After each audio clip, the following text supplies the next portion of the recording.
Prima di iniziare questo video voglio dire due parole molto velocemente sulla situazione del contagio in Italia. Allora, forse avete letto qualche notizia, la situazione è piuttosto grave, tutta l'Italia è bloccata, sono limitati gli spostamenti se non quelli strettamente necessari.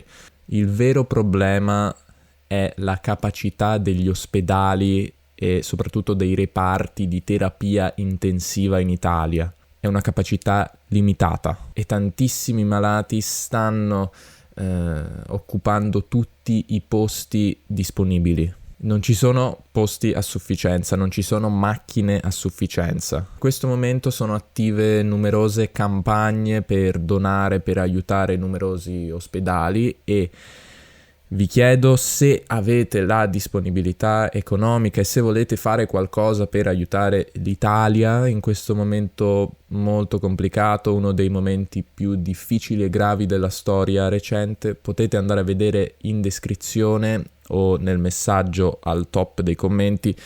Ho messo un link a una pagina GoFundMe con tante campagne che vogliono aiutare alcuni ospedali, quindi potete scegliere una delle campagne, quella che vi piace di più, scegliete quella che volete e potete donare. Se volete potete scrivere nei commenti qui sotto quanto avete donato affinché magari altre persone facciano lo stesso.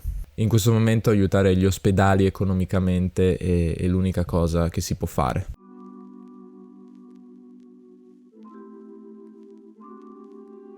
L'argomento di oggi, come avete visto dal titolo, è di nuovo il mio esame di russo e in generale le certificazioni linguistiche.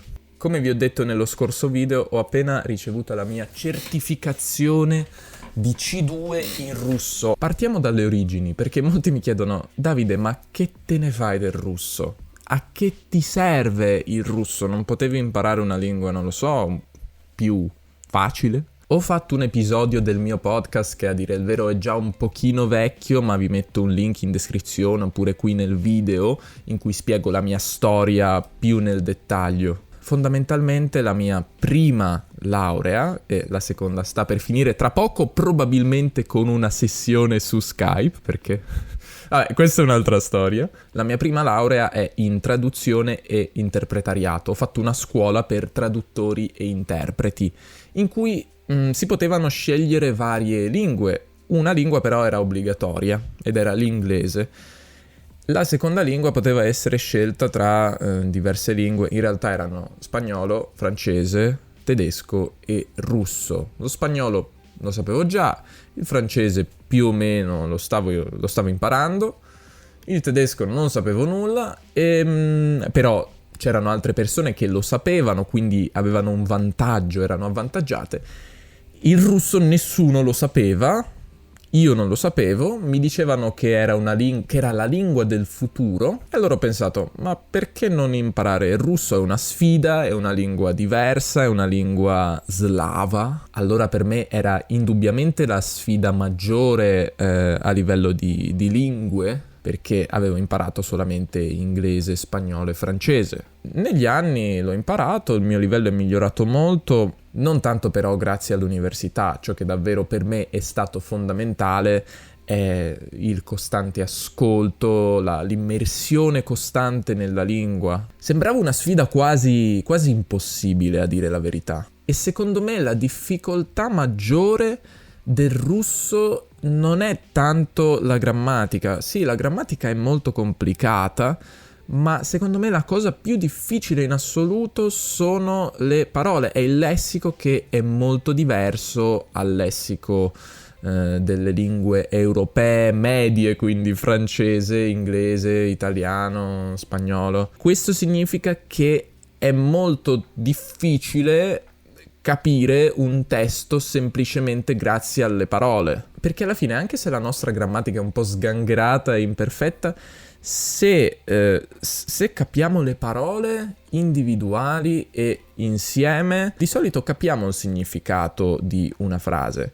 Se non capiamo le parole, non c'è alcuna speranza. Questa per me è stata la sfida numero 1, imparare un sacco di parole che non hanno alcun legame con le parole romanze a cui siamo abituati noi parlanti di italiano, spagnolo, francese, ma anche di inglese, perché in inglese ci sono tantissime parole di origine latina. Quando una persona chiede "è difficile questa lingua?", sta ponendo una domanda che non è molto corretta, che non è molto giusta, perché le lingue sono difficili o sono facili per una persona specifica, in base alla lingua, alla madrelingua o alle madrelingua, in base alle lingue che già conosce una persona. Se noi chiediamo a un polacco, a un ceco, a un ucraino se è difficile il russo, ci diranno che non è difficile. Molti mi hanno chiesto di sfoggiare il mio russo, di far vedere, di sfoggiare il modo in cui lo parlo, ma io penso che non abbia senso farlo in questo video perché non mi capirebbe nessuno se non chi sa il russo.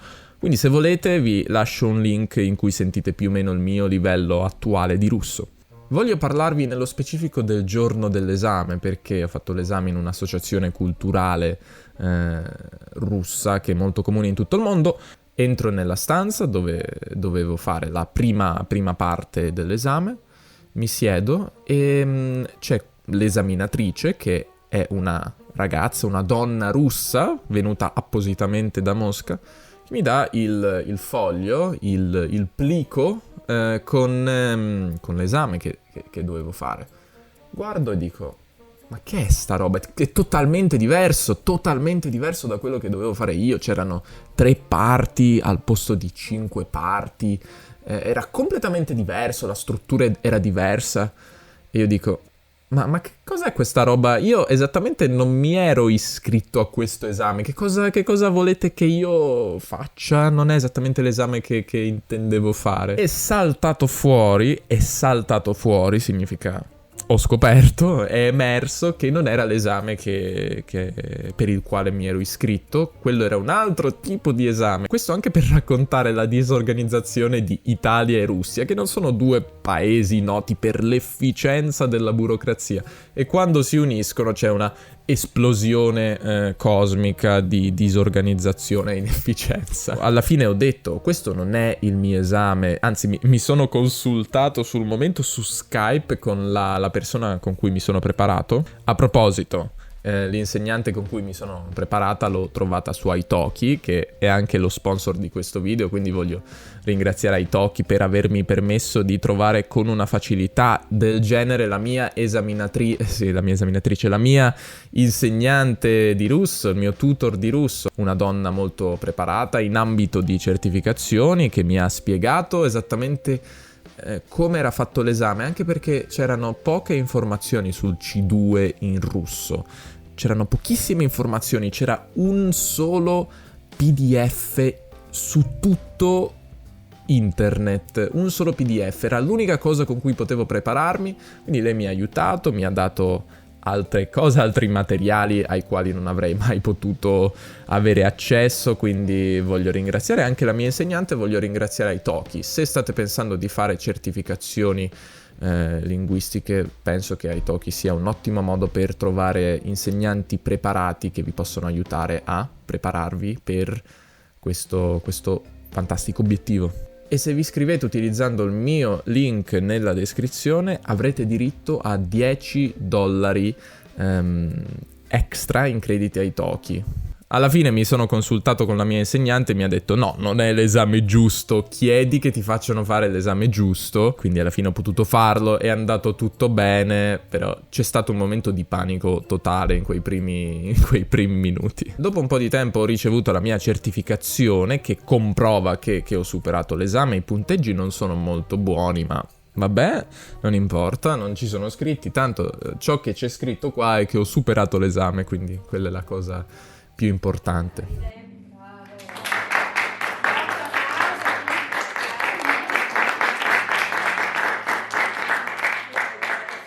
E volevo anche parlare del perché secondo me è utile fare esami di certificazione. Il primo motivo secondo me è che ti danno un obiettivo. Mentre stavo registrando è arrivato un pacco.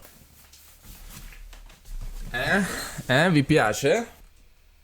Praticamente io ed Erika abbiamo lanciato una nuova linea di magliette su Teespring, dove abbiamo il nostro merchandise, E dato che la prima versione, Parlami in italiano, è piaciuta molto, abbiamo pensato di fare una seconda linea. Quindi se volete aiutare Podcast Italiano, questo è un ottimo modo di farlo e questo è un ottimo modo di andare in Italia, non adesso, aspettate 3 mesi, oppure a un evento linguistico nella vostra città e far sì che le persone vi parlino in italiano. Dopo questa interruzione stavo dicendo che sì, gli esami di certificazione ti danno un obiettivo. Se per esempio avete un buon livello in italiano, potete capire la maggior parte dei podcast, dei video che ascoltate, potete più o meno parlare in italiano e non sapete cosa fare, avete raggiunto questo plateau, come viene chiamato, questa fase di stagnazione, non so come dirlo, di stasi in cui non fate progressi sostanziali. Secondo me un ottimo modo è fare un esame di certificazione, anzi prenotare, comprare un esame di certificazione in modo che avete speso dei soldi e nessuno vuole buttare via i propri soldi. E in questa maniera avrete un obiettivo, avrete qualcosa che vi dà la motivazione, la spinta giusta per fare qualcosa ogni giorno. Ed è quello che è successo nel mio caso. Io tra l'altro ho messo l'esame tipo un mese dopo il giorno della prenotazione, quindi avevo davvero poco tempo. Magari meglio avere qualche mese in più, 3 mesi se riuscite non sarebbe male. Ti danno un obiettivo e ti danno anche una struttura, perché un esame di certificazione certifica che una persona è competente in tutte le abilità, quindi anche magari abilità che voi normalmente su cui non lavorate, come la scrittura per esempio. Tanti trascurano la scrittura, io trascuravo totalmente la scrittura in russo perché non scrivevo mai in russo. Questo esame e anche la mia insegnante su Italki mi ha dato la possibilità davvero di iniziare a scrivere con regolarità, iniziare a leggere anche testi che normalmente non leggevo.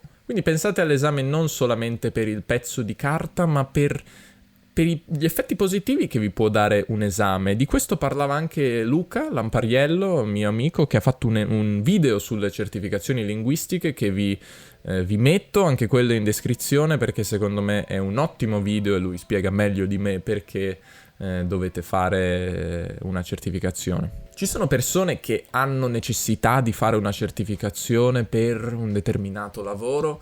Io dubito che la maggior parte di voi che imparate l'italiano necessiti di una certificazione. La maggior parte di voi impara l'italiano per motivi culturali e per motivi di interesse non lavorativi. Detto ciò, penso che per i motivi sopracitati, i motivi che ho detto prima, possa essere comunque utile per voi fare una certificazione, vi possa dare una struttura, vi possa dare un obiettivo, vi possa dare nuovi stimoli e nuove motivazioni se vi trovate in una situazione di plateau in cui non sapete come andare avanti.